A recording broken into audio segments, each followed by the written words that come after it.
Halo, perkenalan, nama saya Dayana Ferensia Topa dengan NIM 2423751008 dari Prodi D3 Akuntansi mata kuliah Statistik.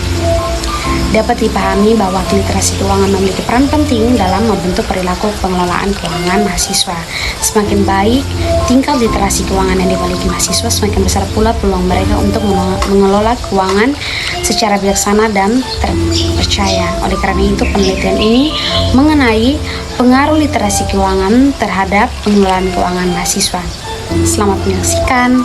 Alasan, perlu diketahui bahwa SPSS merupakan software sistematik yang digunakan untuk mengelola dan menganalisis data penelitian, sehingga memudahkan kita dalam melakukan berbagai uji statistik secara cepat dan sistematis.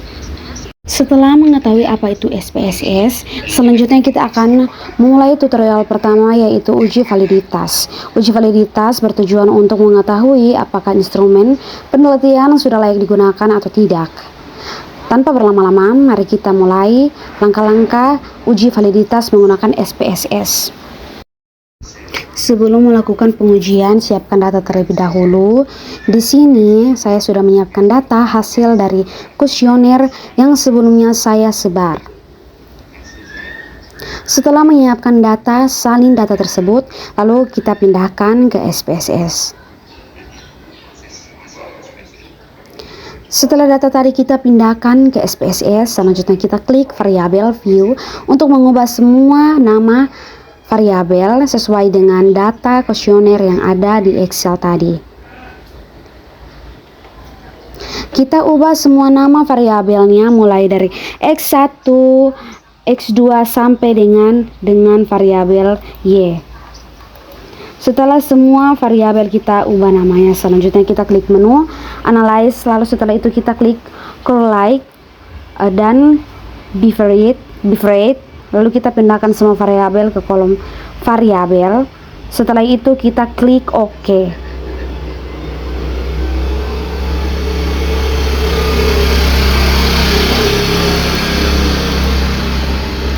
Nah, muncul seperti ini, merupakan output variabel X1. Setelah itu kita lanjut ke input untuk variabel X2. Lalu kita lakukan reset terlebih dahulu, lalu klik X2. Setelah itu kita pindahkan ke kolom variabel. Klik OK. Output X2 sudah muncul. Setelah itu kita lanjut ke variabel Y, masih dengan melakukan hal yang sama. Correlate, Bifurcate. Setelah itu kita reset terlebih dahulu, lalu klik variabel Y dan pindahkan ke kolom variabel. Setelah itu kita klik OK.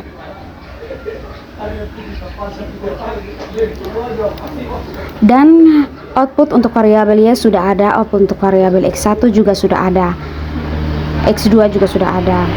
Setelah itu semua data kita input dari X1, X2 sampai dengan Y. Kita dapat menyimpan file tersebut dengan cara memilih file lalu pilih export. Setelah itu kita pilih export to Excel, lalu kita ganti file namanya sesuai dengan kita inginkan. Contohnya seperti ini, uji validitas. Kemudian kita klik browse untuk menyimpan file atau dokumen. Dari penyimpanan kita, setelah itu kita ganti filenya dari uji validitas. Setelah itu kita pilih save lalu OK. Setelah data tadi kita ekspor ke Excel, selanjutnya kita cari tahu apakah data valid atau tidak dengan cara yang pertama kita lihat dari nilai R, hitungnya pada kolom setiap variabel seperti ini. Nilai R, hitung variabel 1 pada kolom karena produk merupakan variabel totalnya. Begitupun dengan variabel X2.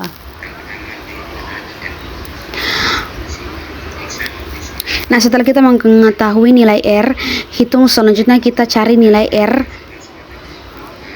Adapun rumus mencari R tabel pada DF sama dengan N kurang 2, di mana N yaitu jumlah responden.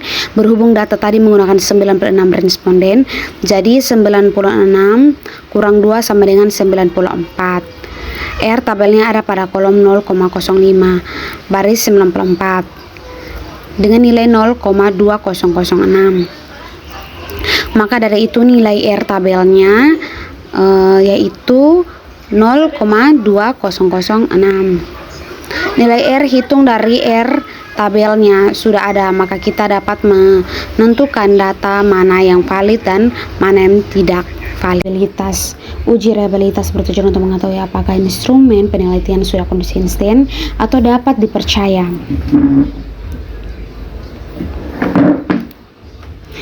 Menggunakan data yang sama untuk uji reliabilitas, kita klik menu Analyze, kemudian Scale Reliability Analysis. Setelah itu kita pindahkan semua variabel kecuali variabel total, karena variabel total X1 yaitu produk, jadi kita tidak pindahkan. Selanjutnya kita klik OK dan outputnya akan muncul seperti ini. Setelah itu kita lanjut untuk variabel X2, kita klik Analyze Scale lalu Reliability Analysis.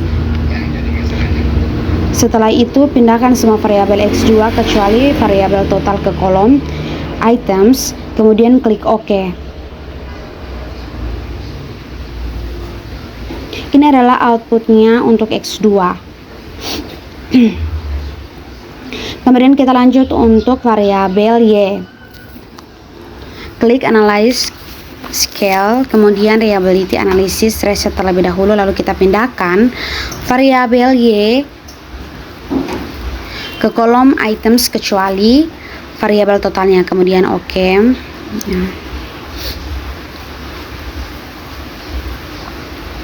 Ini outputnya.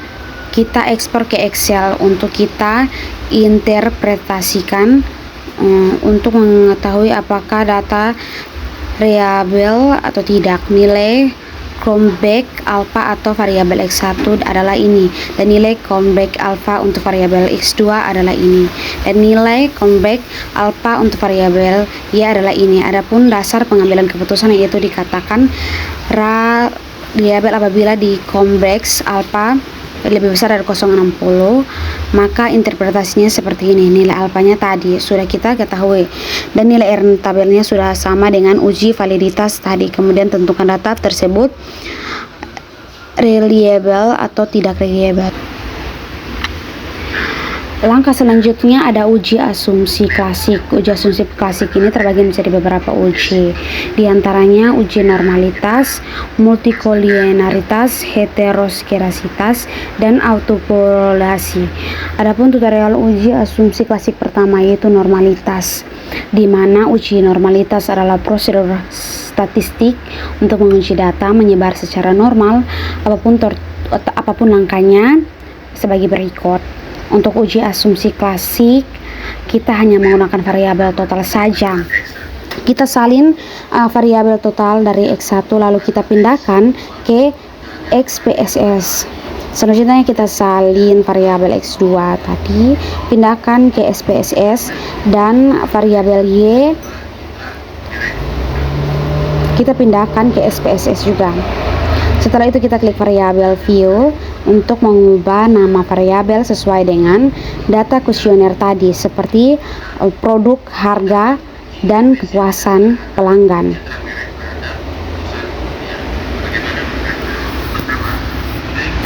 Setelah mengubah nama variabel, selanjutnya kita klik menu Analyze, regression linear, lalu pindahkan variabel X ke kolom independen, variabel Y ke kolom dependen. Setelah itu bagian statistik kita centang collinearity diagnostik. Kita klik continue.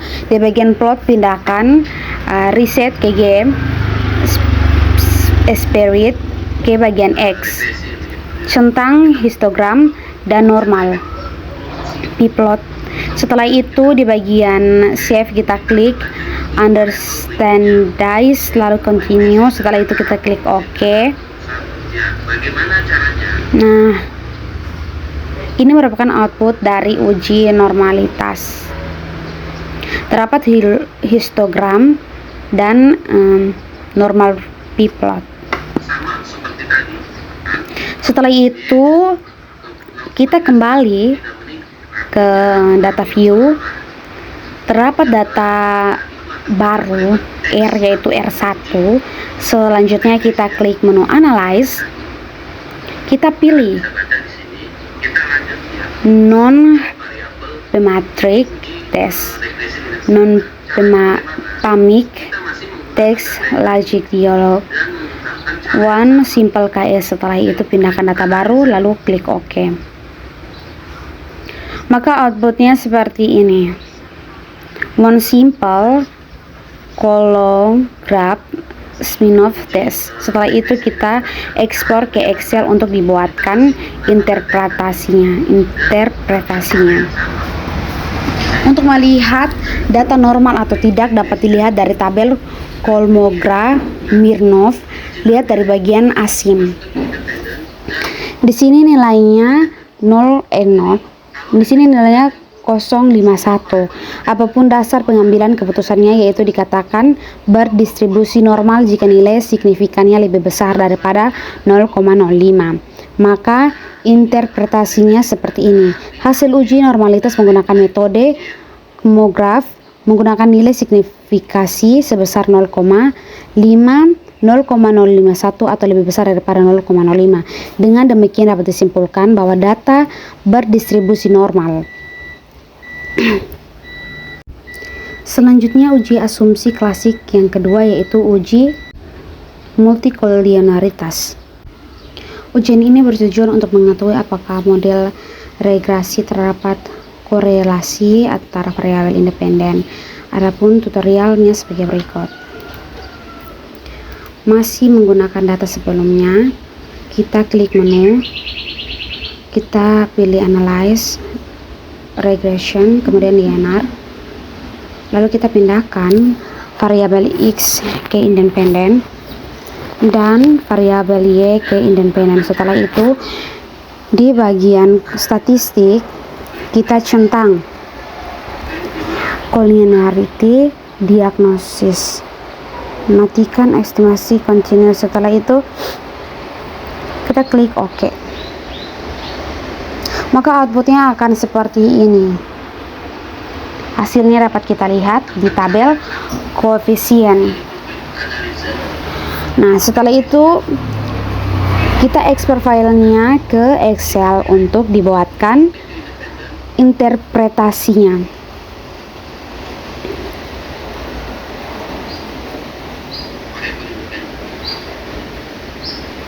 Untuk melihat apakah data mengalami gejala multikolinialitas, dapat dilihat pada tabel koefisien bagian tolerance dan FIF. Dapat dasar pengambilan keputusan, yaitu kita lihat dari nilai toleransi lebih besar 0,100 dan FIF lebih kecil daripada 10, maka berkesimpulan tidak terjadi multikolinialitas. Begitupun sebaliknya, jika nilai toleransi lebih besar daripada 100 dan FIF lebih besar daripada 10, berkesimpulan terjadi gejala multikolinialitas. Interpretasinya seperti ini. Nilai toleransi untuk kedua variabel X sama dengan 0,475, lebih besar daripada 0,100, dan FIF sama dengan 2,104, lebih kecil daripada 10, menunjukkan bahwa model regresi bebas dari segala multikolinialitas. Uji heteroskadastisitas dengan metode square plot dan metode statistik seperti uji Glaser. Nah, pada uji yang ketiga ini, sedangkan uji Glaser memerlukan regresi tambahan antara variabel independen dan nilai absolut residual. Adapun langkah-langkah pertama dalam ujian heteroskadastisitas, yaitu menggunakan metode grafik scatter plot. Langkahnya sebagai berikut. Untuk tutorialnya kita klik menu analyze, regression, linear. Setelah itu kita pindahkan variabel X ke independen, variabel Y ke dependen. Setelah itu kita klik bagian plots, dipindahkan ke Y, spirit ke X, Setelah itu kita klik continue, lalu kita klik OK. Nah, ini adalah outputnya. Terdapat model summary ANOVA, residual statistik, dan grafik scatter plot dari uji heteroskedastisitas. Di sini ada beberapa sebaran yang berbentuk pola, sehingga dapat disimpulkan bahwa ada beberapa yang mengalami gejala heteroskedastisitas. Adapun yang berbentuk pola dari sebaran grafik scatter plotnya, yaitu seperti ini. Selanjutnya heteroskedastisitas metode Glaser. Karena heteroskedastisitas adalah ada dua metode untuk metode Glaser. Langkahnya sebagai berikut. Klik menu Analyze, lalu klik Regression, pilih linear. Setelah itu kita pindahkan variabel X ke kolom independen dan variabel Y ke kolom dependen. Setelah itu kita klik bagian save, centang under standardized, klik continue, lalu OK.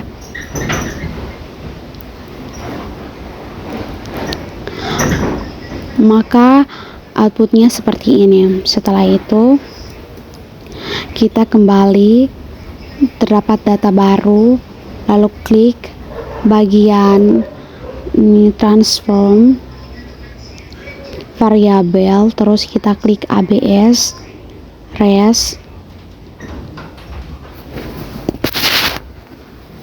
pilih arithmetic dari frame group. Setelah itu ABS kita klik 2 kali dan understandize. Tadi kita pilih ke number expansion, kemudian OK, maka outputnya akan seperti ini. Untuk ujinya dengan metode Claire dapat dilihat dari tabel koefisien. Setelah itu kita bisa simpan filenya ke Excel untuk dibuatkan interpretasinya.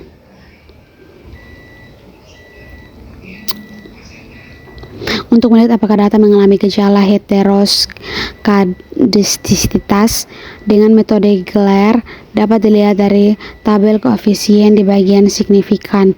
Adapun dasar pengambilan keputusannya yaitu jika nilai signifikasi lebih besar daripada 0,5 maka berkesimpulan tidak terjadi gejala heteroskedastisitas dalam metode regresi, begitupun sebaliknya. Adapun interpretasinya seperti ini. Hasil uji heteroskedastisitas metode Claire menunjukkan bahwa variabel X1 memiliki nilai signifikan 0,00 atau lebih kecil daripada 0,05 sehingga heteroskedastisitas sedang memiliki X2 signifikasi dari 0,01 lebih besar daripada 0,05. Dengan demikian model regresi belum sepenuhnya bebas daripada heteroskedastisitas.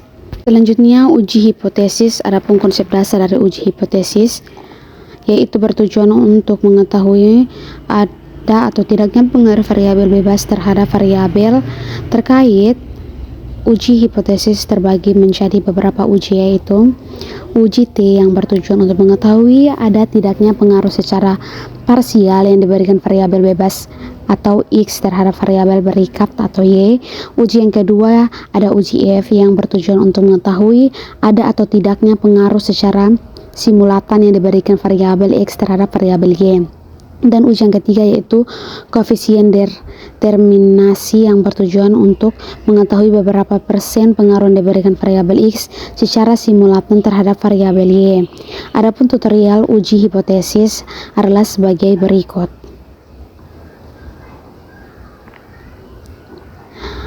Langkah pertama yaitu kita klik analyze regression linear.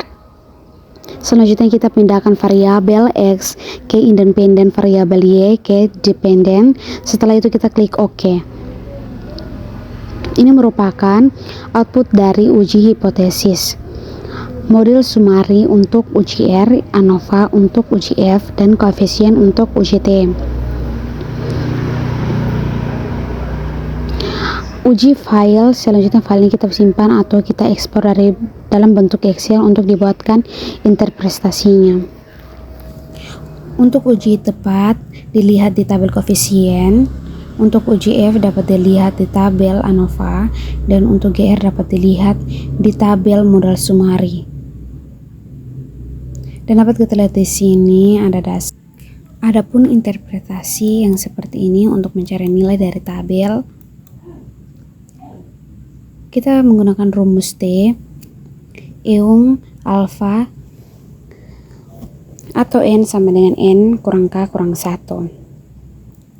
Hasilnya di sini tabelnya berada di 0,025. Ya, di tabelnya dapat kita cari di sini 0,025 baris 93, yaitu angkanya 1,986.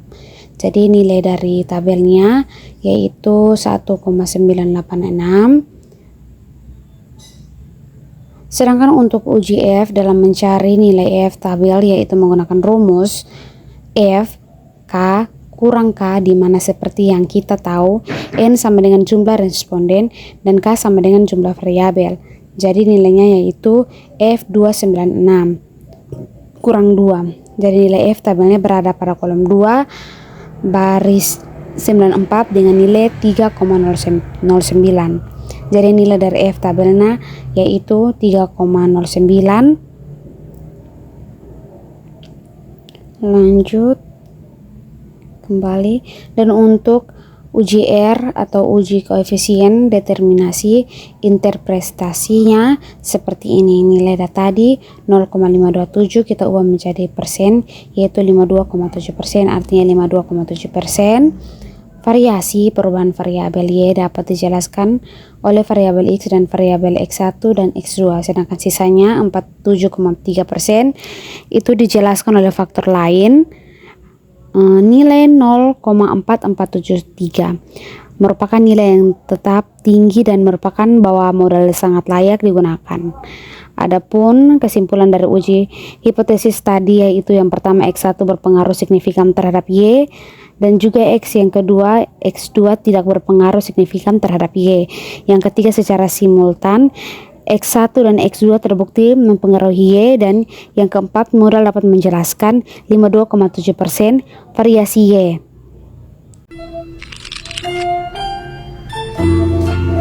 Thanks for watching.